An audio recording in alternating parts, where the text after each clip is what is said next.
នៅជាមួយអ្នកណាពិតជាសំខាន់ណាស់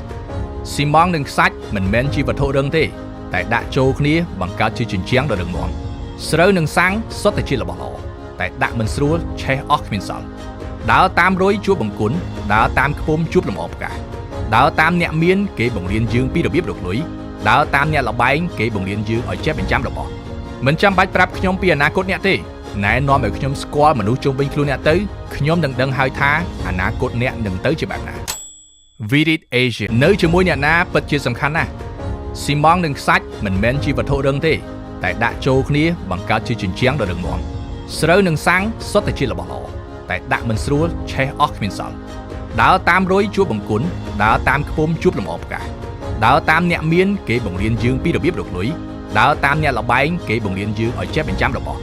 មិនចាំបាច់ប្រាប់ខ្ញុំពីអនាគតអ្នកទេណែនាំឲ្យខ្ញុំស្គាល់មនុស្សជុំវិញខ្លួនអ្នកទៅខ្ញុំនឹងដឹងហើយថាអនាគតអ្នកនឹងទៅជាបែបណានៅជាមួយអ្នកណាពិតជាសំខាន់ណាស់ស៊ីម៉ង់និងខ្សាច់មិនមែនជាវត្ថុរឹងទេតែដាក់ចូលគ្នាបង្កើតជាជញ្ជាំងដ៏រឹងមាំស្រូវនិងសាំងសុទ្ធតែជារបស់